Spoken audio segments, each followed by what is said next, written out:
Saudara Presiden dan Saudara Wakil Presiden Sidang Dewan yang terhormat, yang kami muliakan seluruh rakyat Indonesia. Rapat paripurna DPR RI pada siang hari ini memiliki dua agenda, yaitu pertama, pidato Ketua DPR RI dalam rangka pembukaan masa persidangan pertama tahun sidang 2026-2027, kedua, pidato kenegaraan Presiden Republik Indonesia dalam rangka penyampaian keterangan pemerintah atas rancangan undang-undang tentang anggaran pendapatan dan belanja negara tahun anggaran 2027 beserta nota keuangan dan dokumen pendukungnya. Untuk itu, izinkan saya menyampaikan pidato pembukaan masa persidangan pertama tahun sidang 2026-2027 dari atas podium.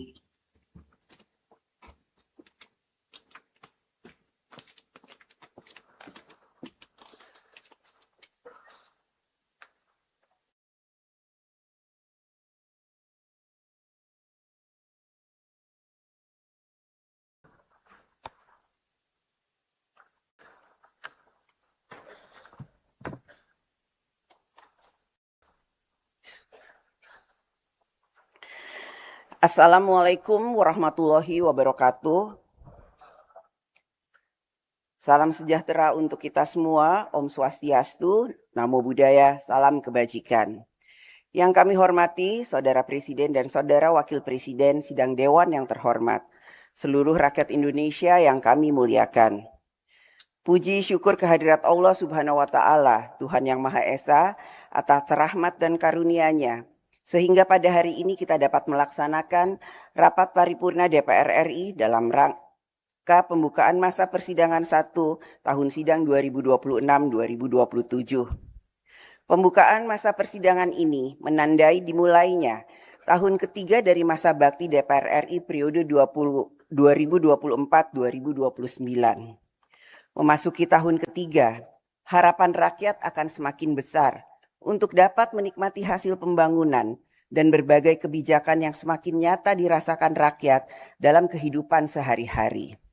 Oleh karena itu, masa sidang ini akan menjadi kesempatan penting bagi DPR RI untuk terus memperkuat kinerja, menyerap aspirasi rakyat, dan menghadirkan kebijakan yang memberikan manfaat nyata bagi rakyat. Dalam menyampaikan dan menjalankan fungsi legislasi, DPR RI bersama pemerintah sejak pertama masa persidangan tahun 2024 hingga terakhir masa sidang telah menyelesaikan 28 rancangan undang-undang menjadi undang-undang, yaitu Komisi 1 sebanyak 3 undang-undang,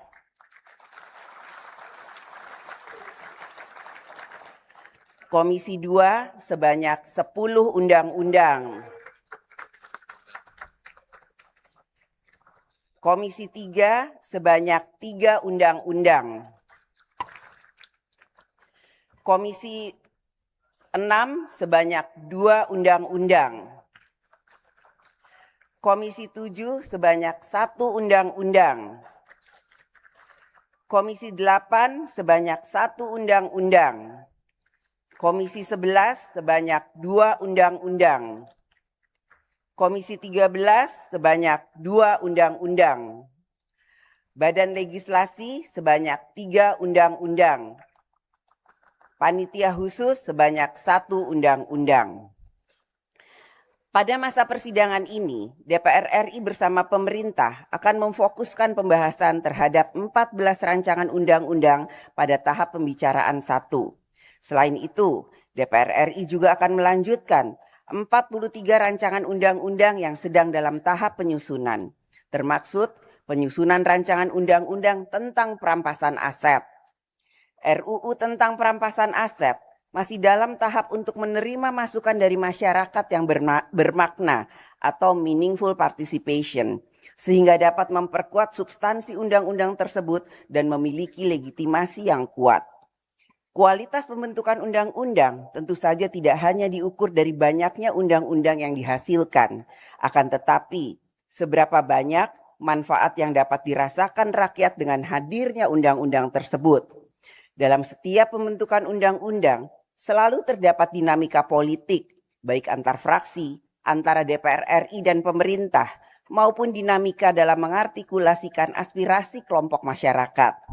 DPR RI bersama pemerintah selalu mencari titik temu yang menegaskan kehadiran negara, keberpihakan kepada rakyat, dan kemanfaatan dari undang-undang tersebut. Menjadi komitmen bersama antara DPR RI dan pemerintah untuk melaksanakan pembentukan undang-undang sesuai dengan amanat konstitusi, membuka ruang partisipasi masyarakat yang bermakna atau meaningful participation, serta dilandasi dengan kebutuhan hukum nasional dan landasan legitimasi sosial, politik, ekonomi, serta tidak terdapat tumpang tindih antar undang-undang dan atau kewenangan aparatur negara. DPR RI melalui fungsi pengawasan terus memastikan kinerja pemerintah agar berdampak pada kehidupan rakyat yang semakin baik. Beberapa permasalahan yang menjadi perhatian rakyat dan perlu mendapat tindak lanjut antara lain: 1. Penyelesaian berbagai investasi yang lebih kondusif untuk mendorong pertumbuhan sektor real. 7. PHK. 8. Akses pelayanan BPJS Kesehatan. DPR RI juga ikut melaksanakan fungsi diplomasi yang diarahkan untuk memperkuat politik luar negeri Indonesia. Pada tanggal 22 Juli 2026 yang lalu, DPR RI telah sukses menjadi tuan rumah penyelenggaraan sidang ke-17 AIPA Caucus secara hibrid, bertepatan dengan peringatan 50 tahun Traktat Persahabatan dan Kerjasama di Asia Tenggara. DPR RI dalam setiap kesempatan di forum internasional selalu ikut mendorong terciptanya perdamaian yang inklusif dan kolaborasi parlemen antar negara untuk ikut menyuarakan tata geopolitik dan geoekonomi yang lebih baik bagi semua. Saudara Presiden dan Saudara Wakil Presiden, sidang Dewan yang terhormat, seluruh rakyat Indonesia yang kami muliakan. Agenda kedua pada sidang hari ini adalah pidato Presiden Republik Indonesia dalam penyampaian keterangan pemerintah atas rancangan undang-undang tentang anggaran pendapatan dan belanja negara APBN tahun anggaran 2027 beserta dengan nota keuangannya. APBN adalah pilihan politik tentang kemana sumber daya negara diarahkan, siapa yang diprioritaskan, dan manfaat apa yang harus dirasakan oleh rakyat. Pada tahun 2000, APBN berada pada besaran 197 triliun rupiah. Tahun 2010 sebesar 1.126 triliun rupiah. Dalam 10 tahun tersebut, belanja negara naik hampir 6 kali lipat.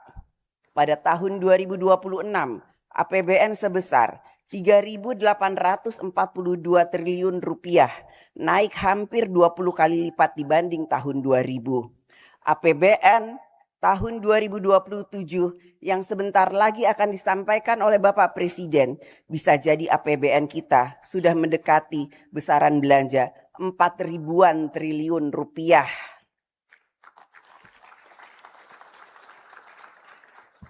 Mungkin tidak ada satupun di antara kita yang pernah melihat banyaknya uang sebesar hampir 4.000-an triliun rupiah.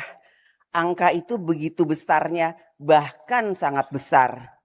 Tetapi bagi seorang petani yang sedang menunggu panennya menghasilkan, seorang anak yang ingin sekolah setinggi-tingginya, rakyat tidak mampu yang membutuhkan pelayanan kesehatan, seorang pencari kerja untuk menghidupi keluarganya, atau urusan rakyat lainnya, angka sebesar apapun terasa tidak bermakna apabila belum dapat menjawab harapan dan urusan rakyat. Oleh karena itu, APBN tidak hanya diukur dari besarnya anggaran yang dapat dibelanjakan. APBN harus dinilai dari kinerjanya dalam memenuhi harapan rakyat dan banyaknya kehidupan rakyat yang dapat diubah menjadi lebih baik.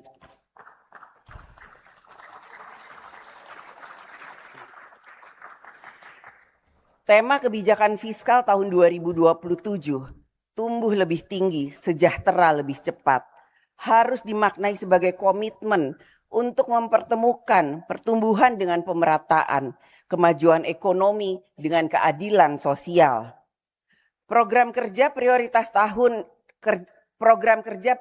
nasional tahun 2027 mulai dari kedaulatan pangan, kemandirian energi dan air, pendidikan, kesehatan, hilirisasi, infrastruktur, dan perumahan ekonomi kerakyatan dan desa, hingga penurunan kemiskinan harus dilaksanakan sebagai satu kesatuan politik pembangunan nasional. Pembangunan nasional adalah cara negara menjaga persatuan dengan memastikan bahwa setiap rakyat dimanapun berada memiliki hak yang sama atas pelayanan publik, kesempatan ekonomi, dan kemajuan. Tidak boleh ada rakyat yang merasa jauh dari negara karena tinggal di pulau kecil, daerah tertinggal, wilayah perbatasan, pegunungan, maupun kawasan terpencil. DPR RI memandang bahwa pembahasan dan penyusunan APBN tahun anggaran 2027 harus memperhatikan hal-hal sebagai berikut. Pertama, pendapatan negara harus dihimpun secara adil tanpa melemahkan daya beli masyarakat dan keberlangsungan dunia usaha. Negara harus menghimpun pendapatan negara secara optimal, tetapi juga harus adil dalam membagi beban. Kedua, belanja negara harus semakin berkualitas, tepat sasaran, dan berorientasi pada hasil. Ketiga, defisit dan utang harus dikelola secara hati-hati, terukur, dan bertanggung jawab. Setiap pembiayaan harus dilihat dari manfaat, resiko, dan bebannya bagi generasi mendatang. Kebijakan hari ini tidak boleh meninggalkan beban yang tidak adil bagi generasi yang akan datang.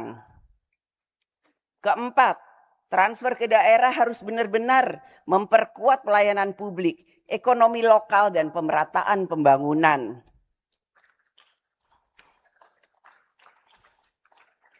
APBN bukan sekedar angka dan program. Bagi rakyat, yang diingat bukan besarnya angka dalam APBN, melainkan seberapa besar APBN mampu mengubah hidup rakyat menjadi lebih baik. Oleh karena itu, maka ukuran keberhasilan kita dalam menyusun APBN adalah sejauh mana kebijakan, program, dan anggaran mampu membuka jalan bagi rakyat untuk hidup lebih baik.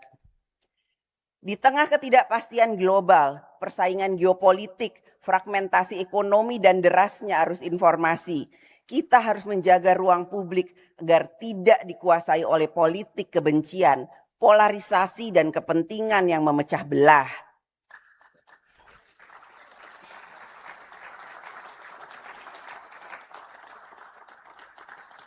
Perkembangan ruang digital telah membuka ruang yang semakin luas bagi masyarakat untuk memperoleh informasi, menyampaikan aspirasi, dan memberikan kritik.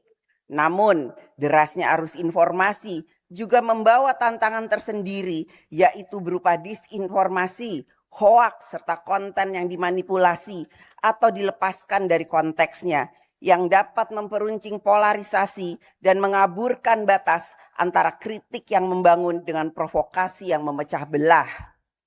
Dalam konteks DPR RI juga ditemukan berbagai informasi yang tidak benar, seperti kutipan palsu yang mengatasnamakan pimpinan atau anggota DPR, informasi keliru mengenai sikap DPR terhadap pembahasan rancangan undang-undang, serta penggunaan video lama atau old footage dengan narasi baru yang tidak sesuai dengan konteksnya. Kondisi tersebut perlu disikapi dengan bijaksana dan proporsional. Kritik, aspirasi, dan pengawasan masyarakat merupakan bagian penting dari demokrasi yang harus kita hormati. Pada saat yang sama, informasi yang keliru perlu diluruskan secara cepat, terbuka, dan berdasarkan fakta. DPR RI dan rakyat tidak semestinya diposisikan sebagai dua pihak yang saling berhadapan, bahkan dipertentangkan. Sebagai lembaga perwakilan rakyat, DPR RI berkewajiban untuk terus mendekatkan diri kepada masyarakat melalui keterbukaan, kesediaan mendengar, komunikasi, serta kerja nyata yang dapat dirasakan manfaatnya. Karena itu, menjaga ruang digital yang sehat membutuhkan peran dan kedewasaan semua pihak. Masyarakat diharapkan semakin cermat dalam menerima dan menyebarkan informasi. Media dan platform digital harus semakin bertanggung jawab. Sementara DPR dan lembaga negara terus memperkuat transparansi, memperbaiki komunikasi, merespon kritik secara terbuka, dan meningkatkan kualitas pelayanan serta kinerja. Perbedaan politik adalah wajar dalam demokrasi. Kita boleh berbeda pandangan mengenai cara membangun negara.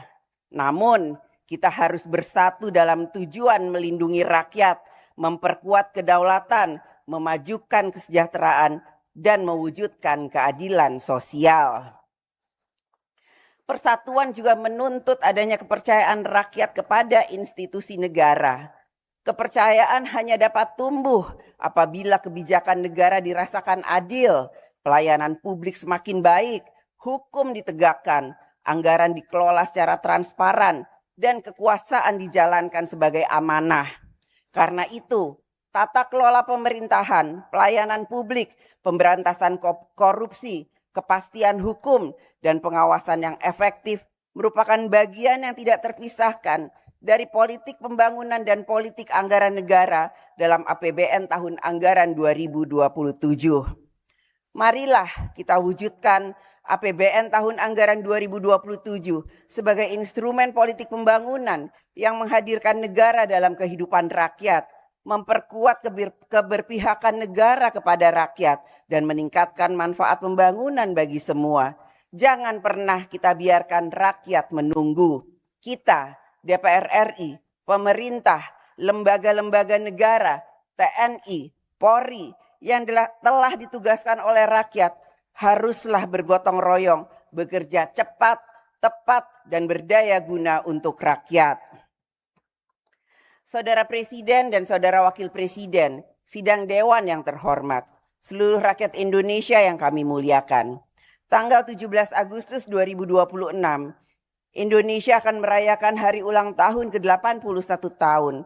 Tema HUT ke-81 tahun kemerdekaan RI adalah Indonesia berdaulat, adil, dan makmur. Tema ini menegaskan kembali bahwa 81 tahun yang lalu, ketika Indonesia menyatakan kemerdekaannya, kita bangsa Indonesia telah sampai ke depan pintu gerbang kemerdekaan negara Indonesia. 81 tahun kita telah melewati pintu gerbang kemerdekaan tersebut menuju negara Indonesia yang merdeka, bersatu, berdaulat, adil, dan makmur. 81 tahun telah silih berganti pemerintahan untuk mewujudkan cita-cita kemerdekaan bangsa Indonesia. Setiap pemerintahan akan meninggalkan warisannya masing-masing. Warisan itu bukan sekedar deretan kebijakan atau pembangunan fisik, melainkan jejak nilai, keputusan, dan pengabdian yang akan dikenang oleh sejarah. Apa warisan kita bagi masa depan Indonesia?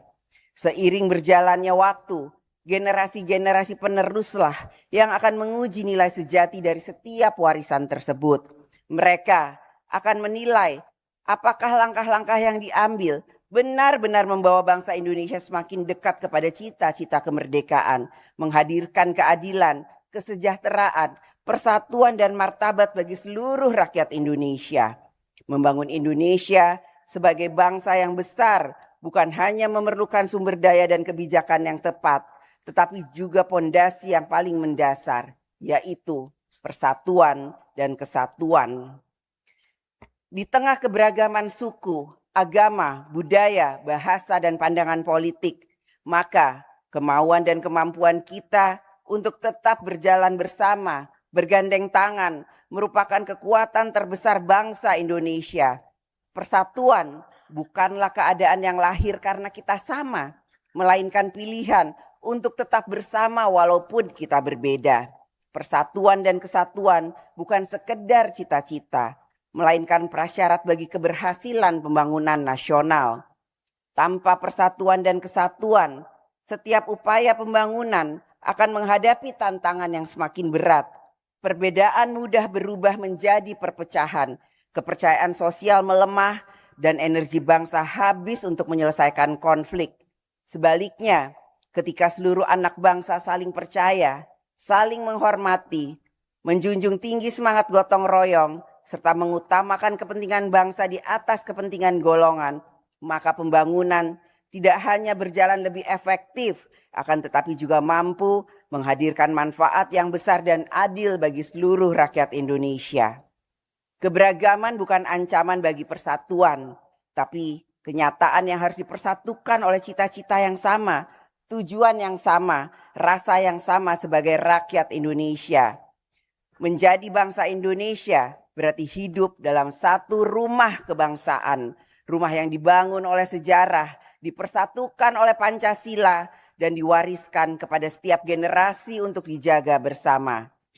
Di dalam setiap rumah itu, setiap warga negara merasa dihormati martabatnya, dilindungi hak-haknya, serta memiliki kesempatan yang sama untuk tumbuh dan berkontribusi bagi bangsa dan negara.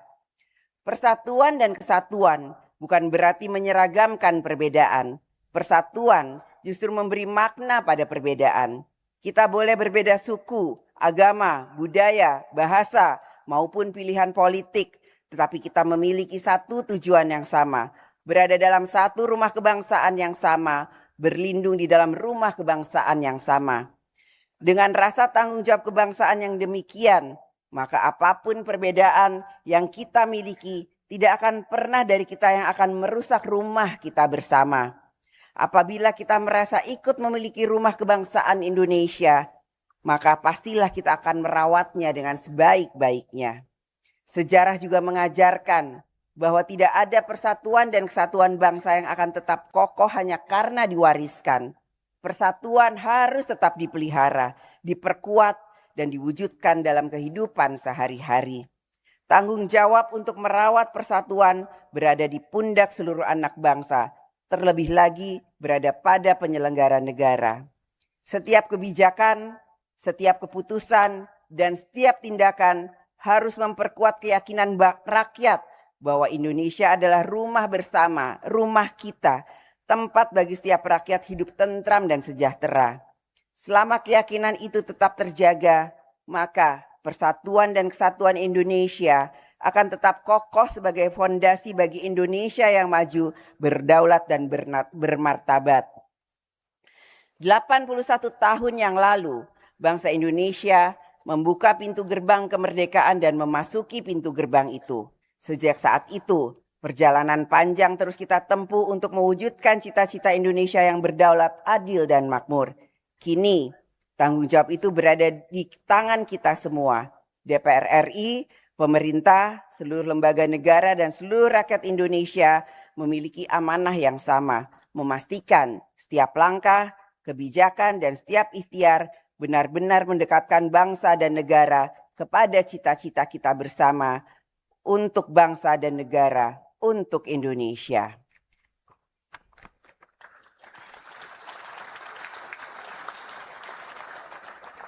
Saudara Presiden dan Saudara Wakil Presiden, sidang Dewan yang terhormat, seluruh rakyat Indonesia yang kami muliakan.